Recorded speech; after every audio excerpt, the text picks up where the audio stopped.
Hello guys, welcome to my YouTube channel. अभी हम पढ़ने वाले हैं किंगडम प्रोटिस्टा। किंगडम प्रोटिस्टा में सिंगल सेल्ड यूकैरियोट्स होंगे, राइट। अब देखो, इस किंगडम की बाउंड्री वेल डिफाइंड नहीं है। इसमें कोई प्रोटिस्टा है वो किसी बायोलॉजिस्ट के लिए प्लांट हो सकता है अगर वो फोटोसिंथेसिस कर रहा हो, ठीक। अब इस बुक में हम पढ़ने वाले हैं क्राइसोफाइट्स के बारे में, डायनोफ्लैजिलेट्स के बारे में, यूग्लेनॉइड्स के बारे में और स्लाइम मोल्ड और प्रोटोजोन्स के बारे में, ठीक। जो प्रोटिस्टा है इसमें जो इसके जो मेंबर्स हैं ये ज़्यादातर एक्वेटिक हैं, ठीक। और इसके जो है लिंक हैं एनिमल के साथ हो सकते हैं, प्लांट के साथ हो सकते हैं और फंजाई के साथ भी हो सकते हैं, राइट।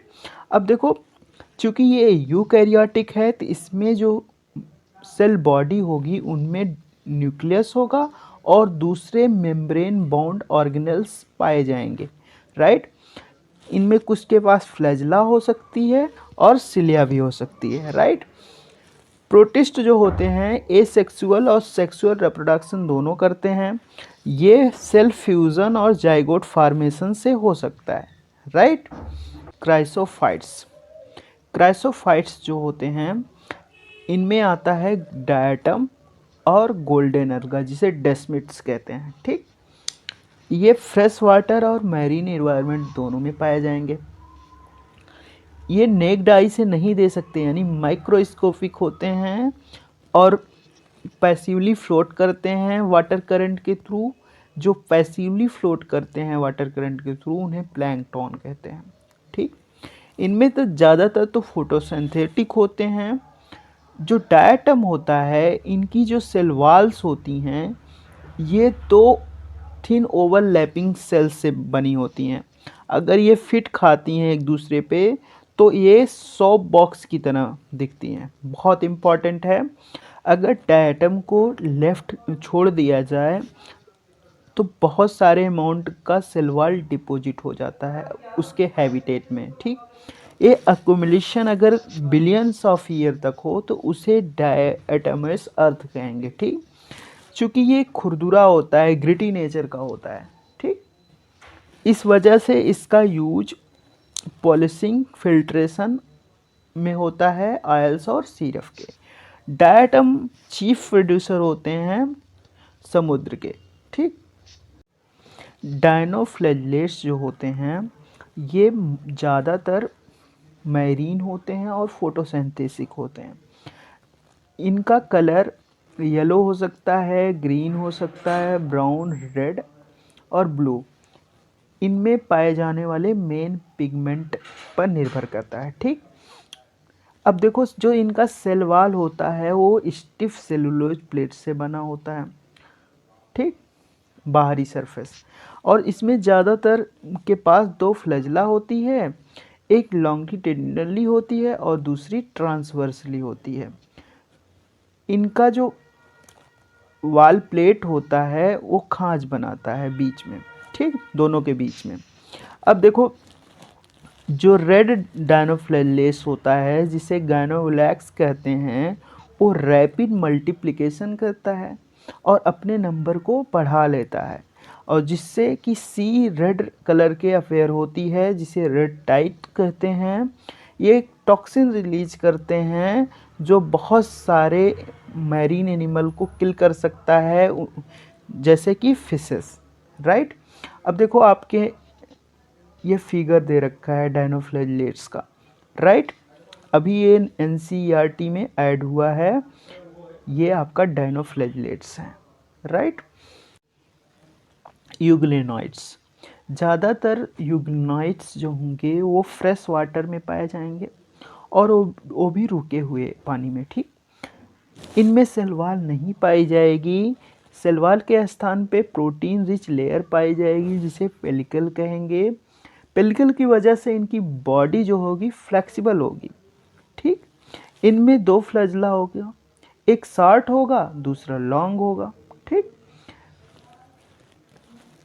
ये फोटोसिंथेटिक होते हैं। अगर इन्हें सनलाइट मिलेगी, अगर सनलाइट नहीं मिलेगी तो ये हेटेरोट्रॉप्स हो जाएंगे और हेटेरोट्रॉप्स होने के बाद ये प्रेडेट करेंगे उन छोटे ऑर्गेनिज्म पर जो इनके आसपास पाए जाएंगे। ठीक, ये इंटरेस्टिंग है कि यूग्लिनाइड्स के पास पाए जाने वाले फिगमेंट्स जो होंगे वो सेम एज होंगे जो हायर प्लांट्स में पाए जाते हैं।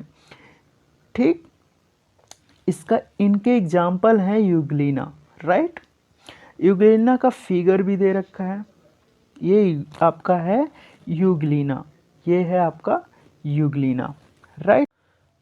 स्लाइम मोल्ड्स जो होते हैं वो सैप्रोफाइटिक प्रोटिस्ट हैं, जो कि इनगल्फ करते हुए पत्तियों को, लीव्स को आगे, ऑर्गेनिक मैटर को आगे बढ़ेंगे। ठीक, जब सुटेबल कंडीशन होगा तो ये एक झुंड बना देंगे, एग्रीगेशन बनाएंगे, जिसे प्लाज्मोडियम कहेंगे, जो कि स्प्रेड करेगा सेवरल फीट तक। ठीक, जब अनफेवरेबल कंडीशन आएगा तो क्या होगा, प्लाज्मोडियम डिफ्रेंशिएट करेगा, डिफ्रेंशिएशन मतलब टूटेगा, जिससे फ्रूटिंग बॉडी बनेगी और जिसके टिप पे स्पोर पाए जाएंगे, राइट। अब देखो ये स्पोर जो हैं इनमें ट्रू वॉल्स होगी और ये ट्रू वॉल जो है एक्सट्रीमली रेसिस्टेंस होगी और ये सरवाइव कर सकते हैं कई सालों तक, जब कोई एडवर्स कंडीशन होगा तब भी। ठीक, स्पोर डिस्पर्स करेंगे एयर करंट के थ्रू। इनमें एक फिगर दे रखा है यूग्लिनॉइड्स का, ये है आपका यूग्लिनॉइड्स सी। ओके, प्रोटोजोअन्स, सभी प्रोटोजोअन्स हेटेरोट्रॉप्स होते हैं और ये या तो प्रेडेटर होंगे या तो पैरासाइट होंगे। ठीक, ऐसा माना जाता है कि ये प्रिमिटिव रिलेटिव हैं एनिमल के। इनकी 4 मेजर क्लासेज होती है। ठीक, पहली क्लास जो है वो एमेबॉइड प्रोटोजोअन्स की है। जो एमेबॉइड प्रोटोजोअन्स होते हैं ये या तो फ्रेश वाटर में पाए जाएंगे, या तो सी वाटर में पाए जाएंगे, या तो मोस्ट सॉइल में पाए जाएंगे। ठीक, ये कैप्चर करते हैं फूड को स्यूडोफोडिया के थ्रू। ठीक, ये अपने प्रे को कैप्चर करते हैं।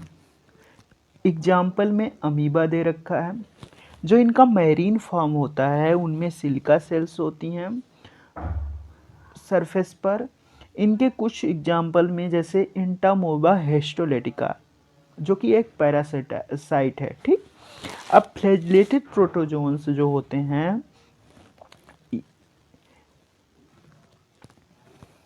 या तो फ्री लिविंग होंगे या तो पैरासाइट के रूप में होंगे। इनमें फ्लैजिला पाई जाएगी। ये पैरासाइट डिजीज कॉज करेंगे, जैसे स्लीपिंग सिकनेस, जो कि ट्रिपैनोसोमा नाम के प्रोटोजोन से कॉज की जाती है। ठीक, क्योंकि इनके पास थाउजेंड्स ऑफ सिलिया होती हैं। इनके पास कैविटी होती है जिसे गलट कहते हैं, ओपन रहती है बाहर की तरफ।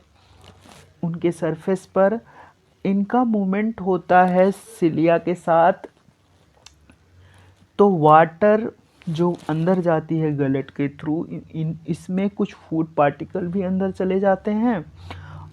एग्जाम्पल के रूप में पैरामीशियम दे रखा है। ठीक, अब जो स्पोरोजोअन्स होते हैं ये डाइवर्स ऑर्गेनिज्म हैं। ठीक, ये इन्फेक्शियस स्पोर लाइक स्टेज होती है इनकी लाइफ साइकिल में।